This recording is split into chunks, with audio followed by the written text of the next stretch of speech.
It's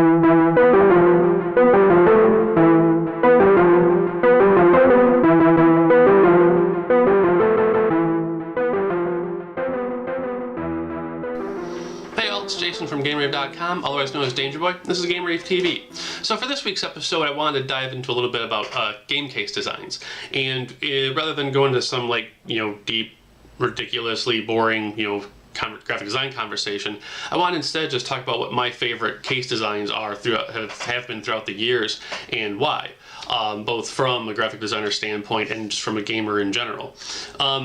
There really were no rules or regulations I put in place. I just basically went through the entire last 30 years of gaming and just found the cases that I just absolutely love. So with that, we'll go ahead. Alright, might as well do it a top 5. At number 5 are TurboGrafx 16 games. Now, specifically the second generation of TurboGrafx games. During the first print run of games, they were basically all orange and black. And while they get points for consistency, it just looked really weird on the shelf. Like, orange is such a bizarre color to choose for a game system. Dreamcast. But when they got to the second release of games, they did this really nifty color-coded pattern where it read for arcade, green for sports, I think light green was something else, blue, purple, etc. And as long as you didn't have it alphabetically, if you actually sorted by the colors, you actually could tell, hey, here's my RPGs, or friend comes over, hey, those are the sports games, let's pick something and play. And it just looked really, really nice. They did keep a consistent color coding with the black bar and then the white logo, and then basically just kept the font of the game, but everything was white on black, and it just looked really, really nice. Not only that, but the cardboard packaging that they came in was just very vibrant and just screamed like 90s trends with the whole dots and so forth, remember Trapper Keepers and things like that. The reason it's not really higher on the list is because they weren't consistent in their lifetime.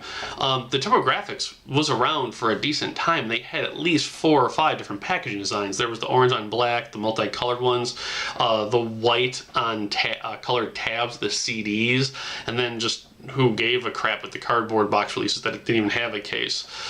So they're that's why they're lower on the list. But like I said, I really wish companies brought back that category coloring, or some sort of point out, because nowadays you can't really tell what a game is from looking on the package, because it's either all CG artwork or it's just some bullshit camera view that doesn't exist in the game. At number 4, we have the Sega Genesis clamshells. These are at number 4 for similar reasons like the TurboGrafx was, because of inconsistency over the years. But the original launch era Genesis clamshells were just really freaking cool packaging design. When the Master System was out, it was a white background with a black checkerboard design over it, or grid, and the Genesis flipped that, so it was a black background with white grid, so you could easily tell the two systems apart.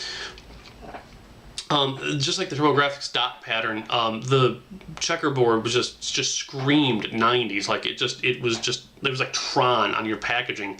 And however, unlike the TurboGrafx, they allowed the game logos to stay their full colors. So even though the boxes were uniform black checkerboard on the side, you could still spot your game just by how the logo looked like.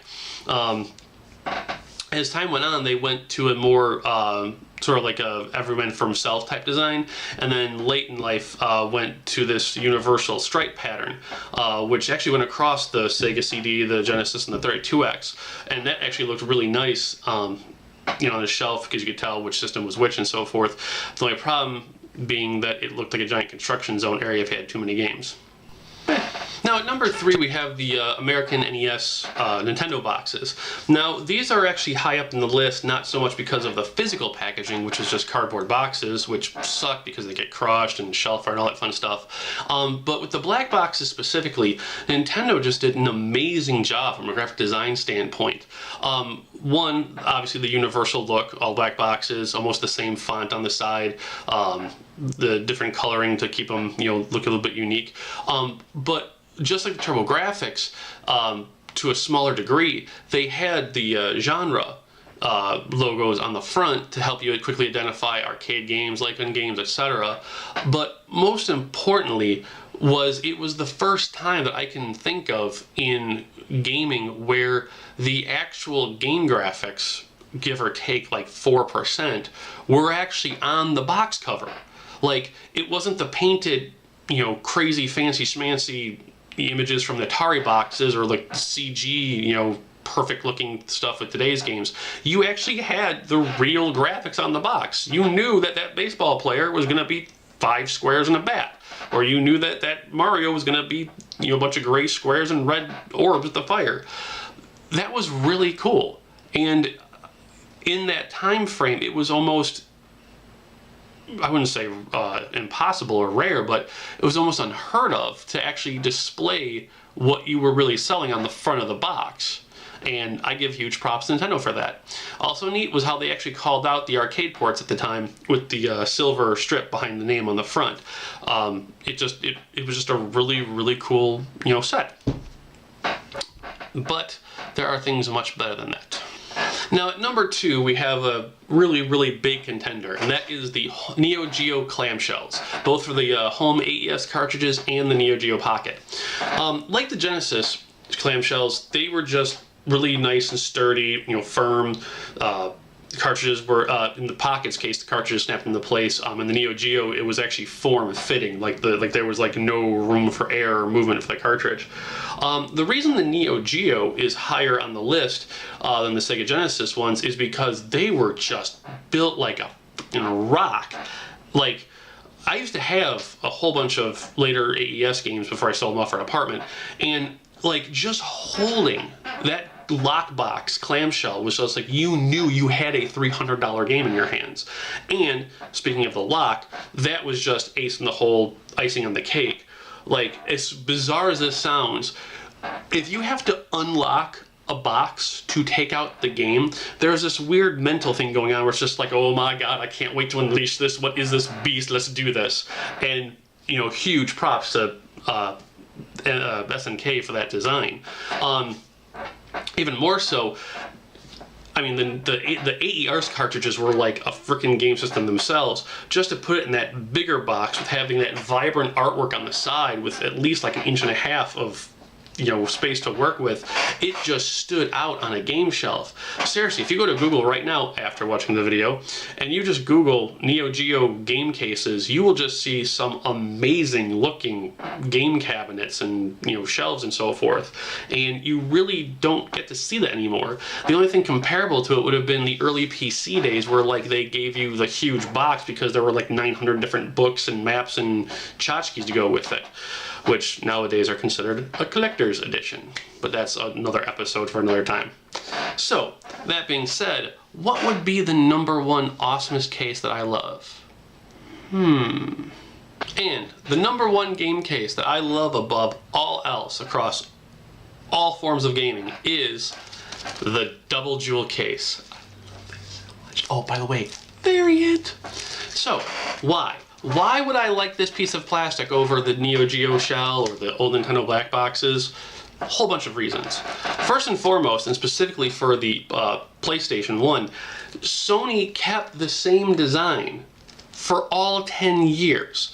Now, with the long boxes, technically the spine was a little different, obviously, but it's the same black spine with whatever you want on the side and the same front across every game for 10 years. Beautiful consistency. 2, these little bastards can hold so much in a small space. It doesn't matter if it's the 5 discs in the manual from Riven, the 2 giant catalog manual phone books from Gran Turismo, the 4 CDs and 2 books and mini manual from Final Fantasy, the 3D glasses from Contra. You could pack a house into these things and it would fit, and it was amazing. But, and most importantly, just like the lock on the NeoGeo boxes, it was the heft. When you walked into that game store and you were like, I need me some Final Fantasy VIII, please. Little did I know.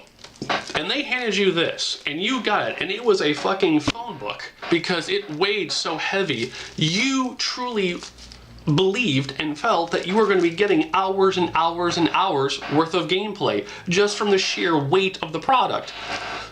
When you got home and started playing the game, the psychological games, for lack of a better term, played even further because you could not wait to go back to the case to get that second disc out. It was a form of progress that is just a lost art nowadays with the DVDs and Blu-rays.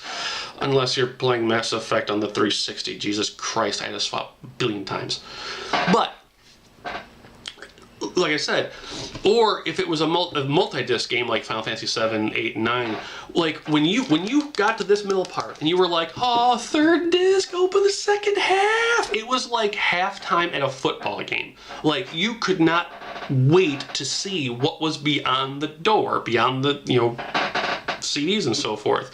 And like, even on the TV, just seeing please swap disc, it was just this, like, it was like an early day achievement. Like, you just felt like, yes, we're doing this. Nothing is ever going to top that. And it really depresses me that in an era where we're going more and more digital, or that our, you know, media can hold so much content, that we're losing that sense of progression. It's those little things that really make the gaming experience. Alright, that's all we have for this week. If you guys have any questions, concerns, ideas for a next episode, shoot me an email, Twitter, or reply down here, whatever you want to do, subscribe. It's all good. See you guys next week. Have a good one.